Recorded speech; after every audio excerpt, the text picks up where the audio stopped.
2023년 11월 21일 북한이 평안북도 동창리에서 남쪽으로 발사체를 발사하였습니다. 북한은 군사정찰 위성이라고 주장하지만 발사체의 위성이 아닌 폭탄을 실으면 탄도미사일이기에 북한의 발사체 실험 자체가 우리에게는 위협적인데요. 과거에 단순히 위협 정도였던 미사일 발사 실험은 최근 들어서는 실질적인 위협 수준이 되었으며 핵탄두 장착을 위한 핵무기 소형화는 이미 완료했다는 게 현재 중론입니다. 다행히도 해군의 이지스함이 발사체가 발사된 직후 추적에 성공했다고 합니다. 추적에 성공했다는 뜻은 언제든 교전 명령이 떨어지면 격추를 할 수 있는 상태라는 뜻이죠. 물론 이에 대응하기 위해 우리 군은 킬체인을 구성하고 있으며 킬체인의 핵심이 북한의 공격이 확실시 되는 시점에 선제 공격을 해 위협을 제거하는 것인 만큼 정찰 자산을 확보하기 위해 노력 중이지만 이동식 발사대를 실시간으로 추적하는 것은 현실적으로 어려운 문제라 아무리 잘 구축해 놓는다고 해도 완벽하게 제거하기란 불가능합니다. 여기에 더미까지 추가해 한미 정부 당국의 눈을 속이면 킬체인의 효과는 떨어지죠. 결국 북한의 핵공갈 위협에 대응하기 위해서는 킬체인뿐만 아닌 날아오는 미사일을 방어할 수 있는 시스템을 갖추는 것도 필수적입니다. 그리고 오늘 소개할 내용이 바로 한국형 미사일 방어체계 KAMD입니다.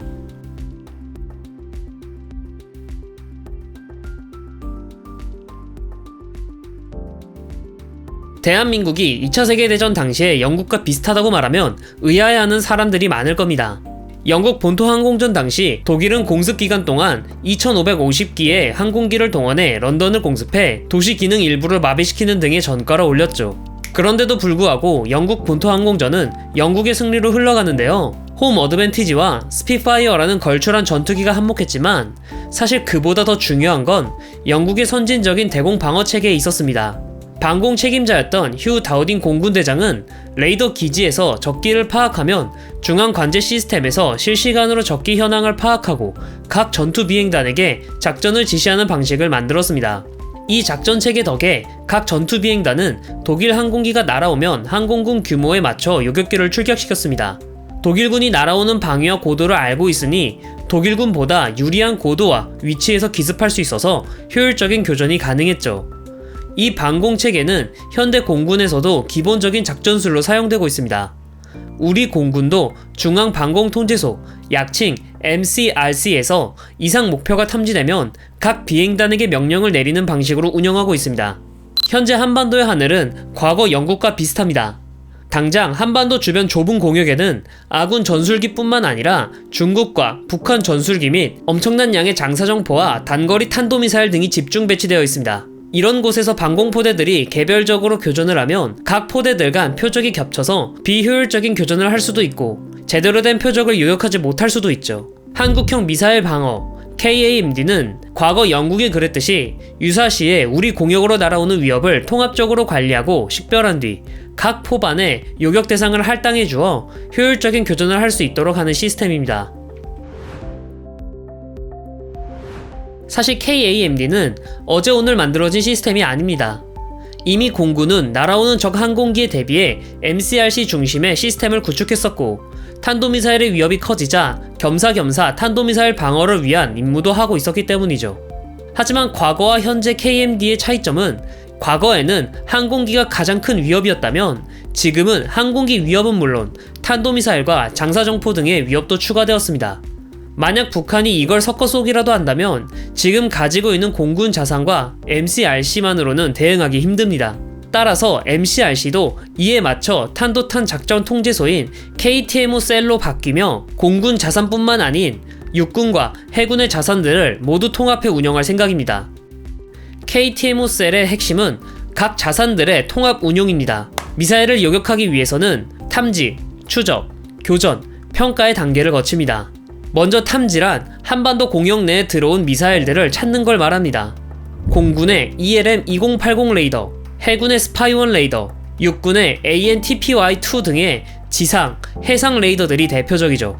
이 레이더들은 평상시에도 한반도 상공을 감시하고 있어 한반도 상공의 비행 물체들을 식별하고 있습니다. 추적은 각 포반에서 사용하는 레이더들을 사용합니다. LSAM, MSAM, 람드의 경우 한화 시스템에서 개발한 다기능 레이더들을 사용합니다. 교전은 실질적으로 요격을 수행하는 방공포대들을 말합니다. 고고도 탄도탄 방어는 사드와 LSAM, SM3, 적어도 탄도탄 및 순항미사일 방어는 MSAM과 팩3, SM6, 장사정포 같은 적어도 표적은 람드가 담당합니다. 이 자산들을 묶어 통합 운영하면 장점은 다음과 같습니다. 첫째, 표적 정보의 신뢰성을 높일 수 있습니다. 레이더가 발명되고 지금까지도 레이더는 반사된 표적을 점으로 표시할 뿐 이게 어떤 표적인지 알려주지 않습니다.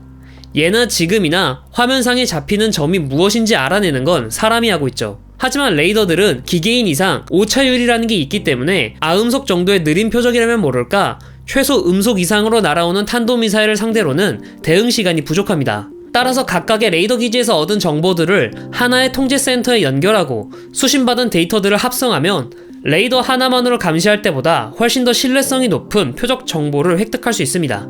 LIG 넥스1의 경우 KTMO셀 성능 개량 사업에서 3차원 그래픽 엔진을 사용해 적의 미사일의 위치와 고도를 게임 화면 보듯이 시연한다고 하죠. 두 번째로 보다 효율적인 교전이 가능합니다. 앞서 말한 장점과 연결되는 장점으로 표적 정보의 신뢰성이 높아졌으니 각 포반들은 훨씬 더 효율적인 교전이 가능합니다. 신뢰성이 높아졌다는 건 단순하게 보다 표적을 빠르게 식별할 수 있다 뿐만이 아닌 미사일이 현재 어디에 있는지에 대한 3차원 정보와 예상 낙하 지점까지 파악할 수 있다라는 의미라서 고고도일 경우 사드나 LSAM, SM6로 유격하고 뚫고 들어온 나머지 미사일들을 저고도에서 팩3와 MSAM으로 유격하는 다층 방공망으로 구성할 수 있습니다. 다층 방공망이라는 단어는 해군에 관심이 많은 사람들이라면 한 번쯤 들어봤을 단어일 텐데요. KAMD는 한반도를 하나의 거대한 군함으로 봤을 때 그 개념이 완전히 동일합니다. 그렇다면 KTMO셀 중심의 KAMD 체계를 구축하기 위해서 가장 필요한 건 무엇일까? 여러 가지가 있겠지만 가장 중요한 건 KTMO셀 중심의 네트워크망일 겁니다. 앞서 설명했듯이 현재 구축 중인 KAMD의 핵심은 정찰 자산과 방공 자산들을 통합적으로 운영해 멀리 떨어져 있는 방공 자산들을 마치 자신의 손발처럼 사용하겠다는 게 핵심입니다. 손발을 자유롭게 쓰기 위해 우리 몸은 신경계가 있는 것처럼 KAMD는 실시간으로 데이터를 쌍방향으로 공유해야 하는 체계를 만들어야 하는 것이죠. 마치 우리들이 사용하는 인터넷처럼 말입니다. 이를 네트워크 중심전이라고 합니다.